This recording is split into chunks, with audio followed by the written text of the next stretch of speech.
Hey children, you know that India is a country with varied cultures. Today, in the chapter of The Making of Regional Cultures, we will see the history of Indian culture. First, let's go towards the south and study about the Cheras and the development of Malayalam. The Chera kingdom of Mahodyapuram, established in the 9th century in present-day Kerala, likely spoke Malayalam. The rulers used Malayalam language and script in official inscriptions, marking an early instance of a regional language in official records in the Indian subcontinent. Despite this, they also embraced Sanskritic traditions, evident in the temple theatre and early Malayalam literary works, which were influenced by Sanskrit epics. Now, let's see how the Malayalam language interacted with Sanskrit, creating a unique blend in the next slide. Notably, the 14th century text Liltilkam was composed in Manipravalam, blending Sanskrit and the regional language. This demonstrates a complex interplay between regional languages and Sanskrit in the cultural and literary landscape of Kerala during this period. Speaking of religious traditions, next, we will explore the fascinating world of the Jagannatha cult in Puri. The cult of Jagannatha in Puri, Odisha, originated with a local deity later identified with Vishnu.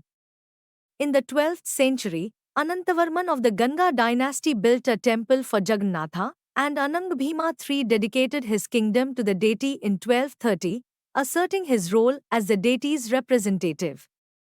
As we'll see, the temple's influence grew vastly over time, attracting attention far and wide. Over time, the temple became a prominent pilgrimage site, gaining social and political influence.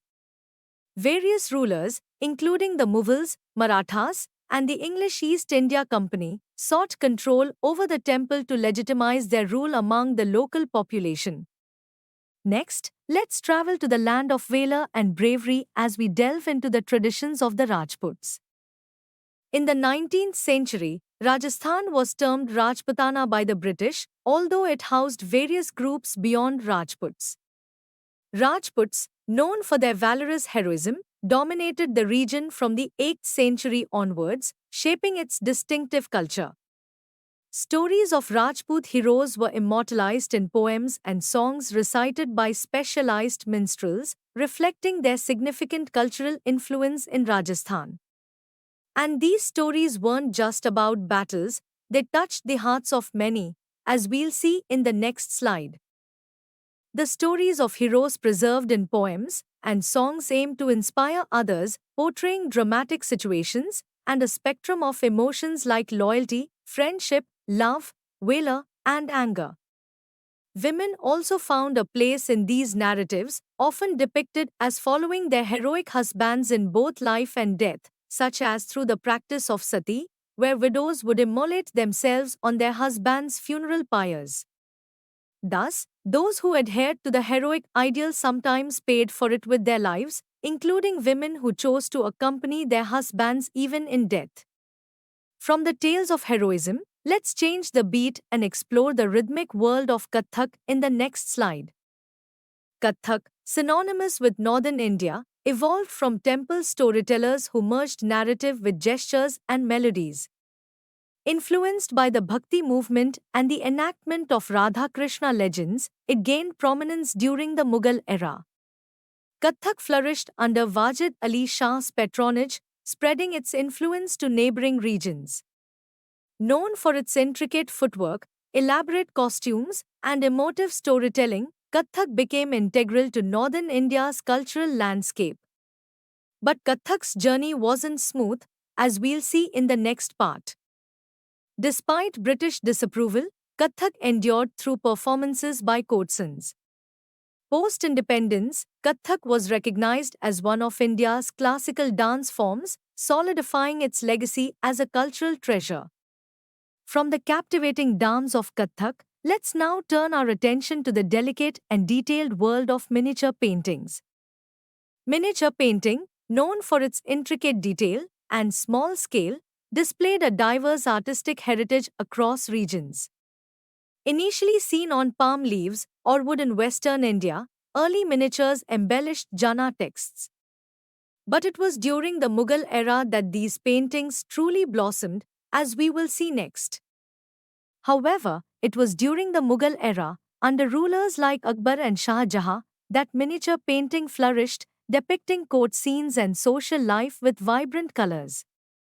These works were treasured by the elite, serving as symbols of prestige and artistic expression. Let's explore how these traditions spread and evolved in different regions in our next slide. Following the decline of the Mughal Empire, painters dispersed to regional courts, influencing local artistic tastes while retaining their distinct styles. Mughal artistic influences were particularly notable in the courts of the Deccan and the Rajput courts of Rajasthan, where themes of rulership and courtly life continued to dominate miniature painting. Meanwhile, in the Himalayan foothills, the Basoli and Kangra schools of painting emerged as centers of artistic innovation. And speaking of innovation, the Kangra school brought a new wave of creativity, as we'll see in the following slide. In the late 17th century, Mughal artists migrated to the Himalayan foothills after Nadir Shah's invasion, leading to the emergence of the Kangra school. The Kangra school became known for its distinctive style and spiritual themes. But art wasn't just in palaces, it was part of everyday life, which is what we'll explore next. While miniature paintings were typically preserved in palaces, ordinary individuals also contributed to art through everyday items like pots, walls, and cloth, providing insight into broader artistic expressions. Now, let's take a closer look at the cultural and linguistic landscape of Bengal in our next slides. The evolution of the Bengali language reflects a complex interplay of historical, political, and cultural influences.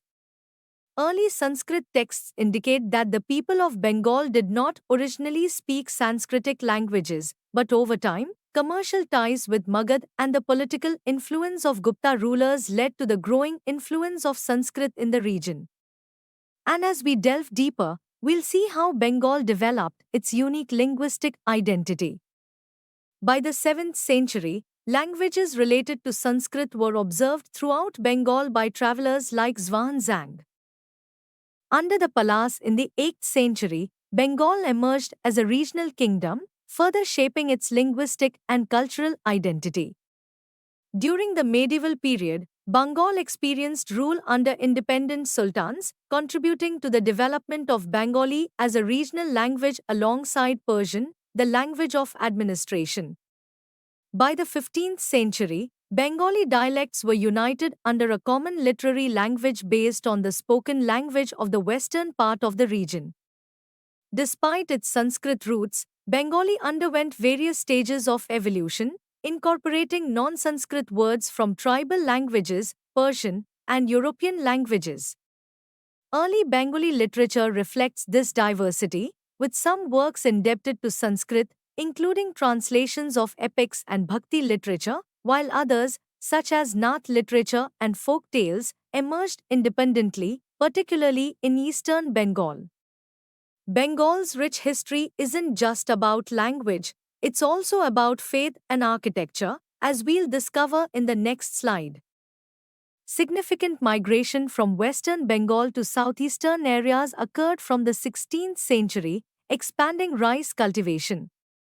This coincided with Mughal control over Bengal, with Dhaka as the capital. Mughal officials received land in these areas and established mosques, fostering religious transformation. Community leaders known as peers emerged, offering stability and leadership, often revered for their supernatural abilities. The cult of peers became widespread in Bengal, evident in the proliferation of shrines across the landscape. From the spiritual leadership of peers to the architectural marvels of temples, Bengal's history is woven with diverse threads of culture and faith. Bengal witnessed a surge in temple construction from the late 15th to the 19th century, with temples serving as symbols of power and religious devotion. Supported by various social groups, including oil pressers and bell metal workers, these temples adopted the characteristic Bengali architectural style, featuring double-roofed or four-roofed structures reminiscent of traditional thatched huts. Adorned with decorative elements like paintings and ornamental tiles, some temples achieved artistic excellence, notably in Vishnupur in West Bengal's Bankura district. And from the spiritual to the culinary, let's explore what makes Bengal's cuisine so unique in our next slide. Bengal's culinary heritage is anchored in its local resources, notably rice and fish, shaped by its riverine geography. These staples feature prominently in Bengali diets across diverse socio-economic groups, with fishing playing a central role in the region's cultural identity. Terracotta plaques on temple walls vividly portray scenes of fish preparation and trade, emphasizing the historical significance of fish in Bengal's cuisine. But fish isn't just food, it's a part of Bengal's cultural identity, as we'll see in the detailed exploration of its culinary traditions. Despite Brahmanas traditionally adhering to a vegetarian diet, the popularity of fish in Bengal led to a relaxation of dietary prohibitions for the Brahmanical community in the region.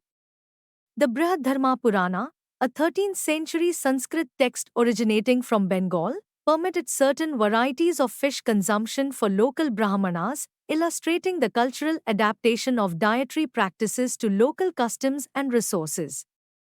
This integration of fish into Bengal's culinary traditions reflects the region's rich cultural heritage and the dynamic interplay between food, occupation, and societal norms. We hope that you have understood the topic. You can now study chapter notes, watch video lectures, and solve MCQ tests of this chapter on Eduref to ensure you score well in your school exams.